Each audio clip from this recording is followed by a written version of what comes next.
Foundation முதல் finishing வரை அப்படிங்கிற சீரீஸில் இன்றைக்கி சைட் லெவலிங் பற்றி பார்க்க போகிறோம். இந்த சைட் லெவலிங் எதுக்காக பண்ணணும், அதோட முக்கியத்துவம் என்ன, அதை சரியாக பண்ணணும்னா வீட்டுக்கு எந்த மாதிரியான எஃபெக்ட்லாம் இருக்கும் அப்படிங்கிறது தான் இந்த வீடியோவில் ஃபுல் டீட்டெயிலாக பார்க்க போகிறோம். வாங்க பார்க்கலாம். சைட் லெவலிங் அப்படிங்கிறது சைட்டு இருக்கிற கண்டிஷன்லேயே சும்மா மேலாக டோஸ் பண்ணி விடுறதுக்கு பேர் சைட் லெவலிங் கிடையாது.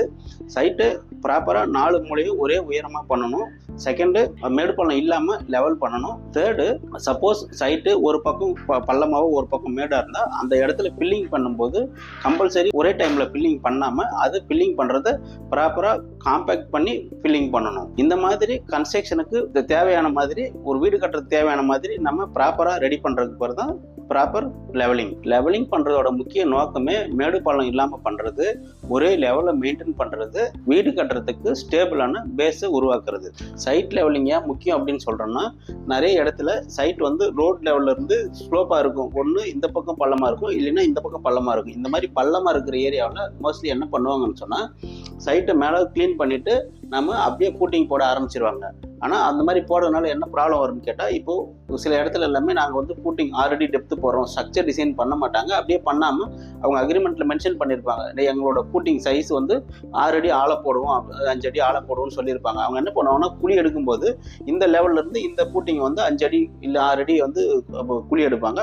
அதே மாதிரி இந்த லெவல்லேருந்து இங்கே 5 அடி 6 அடி எடுப்பாங்க. அப்படி எடுக்கும்போது இந்த பாட்டம் லெவல் சேமாக இல்லாமல் உங்களுக்கு அன்னிவனாக இருக்கும். அந்த மாதிரி அன்னிவனாக இருக்கிறதுனால டோட்டலாக அந்த பில்டிங்கோட லோடு பார்த்தீங்க அப்படின்னா ஈவனாக கன்வெர்ட் ஆகாமல் எங்கே பள்ளமாக இருக்கோ அந்த இடத்துல லோடு அதிகமாகும். அப்போ ஃபியூச்சரில் பில்டிங் இந்த சைடு உங்களுக்கு செட்டில் ஆகிறதுக்கான பாசிபிலிட்டிஸ் அதிகமாக இருக்கும். அதனால கிராக்ஸ்லாம் நிறைய வரதுக்கான வாய்ப்புகள் அதிகம். இதுதான் உண்மையும். அதனால எப்போவுமே என்னன்னு கேட்டிங்கன்னா, ஒரே சேம் லெவலில் இருக்கணும். அப்போது நீங்கள் சேம் லெவலில் இருக்கணும்னு சொன்னால், ஒன்று இந்த பக்கம் கட்டிங் பண்ணி இங்கே லெவல் பண்ணணும். அப்படி இல்லைன்னு சொன்னால் இந்த பக்கம் மண் ஃபஸ்ட்டே ஃபில் பண்ணணும். இந்த லெவல் சேமாக இருக்கணும். அப்படி இல்லை நம்ம இது நான் பேஸ்மெண்ட் போடும்போது நான் மண்ணை ஃபில் பண்ணிக்கிறேன் அப்படின்னு சொன்னாலும், இந்த பூட்டிங் எடுக்கும்போது இங்கேருந்து என்ன லெவல் எடுக்கிறோமோ அந்த பாட்டம் லெவல் இங்கே எப்போ எந்த சைடில் நமக்கு பள்ளமாக இருக்கோ அந்த சைட்லேருந்து, எக்ஸாம்பிளுக்கு இப்போ ஸ்ட்ரக்சர் டிசைனில் 6 அடி கொடுத்துருக்காங்க அப்படின்னு சொன்னால், இங்கேருந்து 6 அடி, இல்லைன்னா ஹார்ட் சைடு என்ன டெப்த்தில் இருக்கோ அந்த டெப்த் வரைக்கும் நம்ம எர்த் ஒர்க் பண்ணுவோம். அப்போது எக்ஸாம்பிளுக்கு இங்கேருந்து நம்ம எர்த் ஒர்க் பண்ணும்போது ஒரு 6 அடி 7 அடியில் உங்களுக்கு கெட்டி மண் வருது அப்படின்னு சொன்னால், அந்த இடத்துல இருந்து இந்த பாட்டம் லெவலுக்கு இங்கே எடுக்கிறது சேமாக இருக்கணும். அந்த மாதிரி பண்ணும்போது தான் உங்களுக்கு ஓவரால் எல்லா நம்ம சைட்டில் இருக்க எல்லா பூட்டிங்கோட டெப்த்து ஒரே சேம் லெவலில் இருந்தால் தான் நம்ம பில்டிங்கோட லோடு சேமாக கன்வெர்ட் ஆகும். அப்போ தான் பில்டிங்கோட லைஃப்பும் ப்ராப்பராக இருக்கும். அதே மாதிரி சில இடத்துல என்ன பண்ணுவாங்கன்னா, இந்த சைட்டு ஸ்லோப்பாக இருக்குது, அப்போ நம்ம இது ஃபில் பண்ண வேண்டியிருக்கு. சில இடத்துலலாம் இங்கேருந்து இங்கே பார்க்கும்போது ஒரு 3 அடி 4 அடி இல்லை நிறைய ஒரு டிஃப்ரென்ஸ் இருக்கும். அப்போ இதுக்கு ஃபில் பண்ணுறதுக்கு நல்ல மண்ணாக போட்டால் செலவு ஜாஸ்தியாகும் அப்படின்னு சொல்லி எங்கேயாவது பில்டிங் உடைக்கிற வேஸ்ட்டு அந்த மாதிரிலாம் கொண்டு ஃபில் பண்ணுவாங்க. அது இருக்கிறதுலே ரொம்ப மோசமான இது.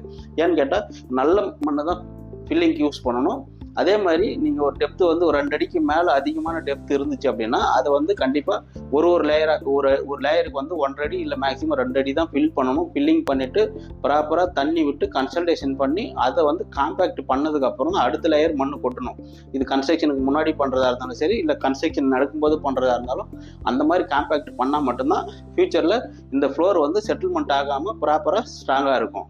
நிறைய பேர் அந்த மாதிரிலாம் ஃபாலோ பண்ணாமல் நிறைய இடத்துல ஒரு 5 அடி 6 அடி எல்லாமே ஒரே டைமில் ஃபில்லிங் பண்ணிவிட்டு கன்சல்டேஷன் பண்ணுவாங்க. அந்த மாதிரி பண்ணும்போது கீழே இருக்கிற மண் ப்ராப்பரான காம்பேக்ட் ஆகாமல் ஃப்யூச்சரில் ஃப்ளோர் டேமேஜ் ஆகிறதுக்கு அதுதான் மெயின் ரீசன். அதனால் ரொம்ப வீட்டோட பேஸ் சரியாக இருக்கணும், வீடு எப்போவுமே ஸ்ட்ராங்காக இருக்கணும்னு சொன்னால் சைட்டோட இந்த லெவலிங் ப்ராப்பராக இருக்கணும். நீங்கள் இங்கே கோட்டை விட்டோம் அப்படின்னு சொன்னால் ஃப்யூச்சரில் நம்ம மேலே என்ன தான் பண்ணாலும் அது வெளியில் பார்க்குறதுக்கு ஸ்ட்ராங்காக இருக்கும், ஆனால் உள்ளுக்குள்ளே கண்டிப்பாக அது வீக்காக தான் இருக்கும்.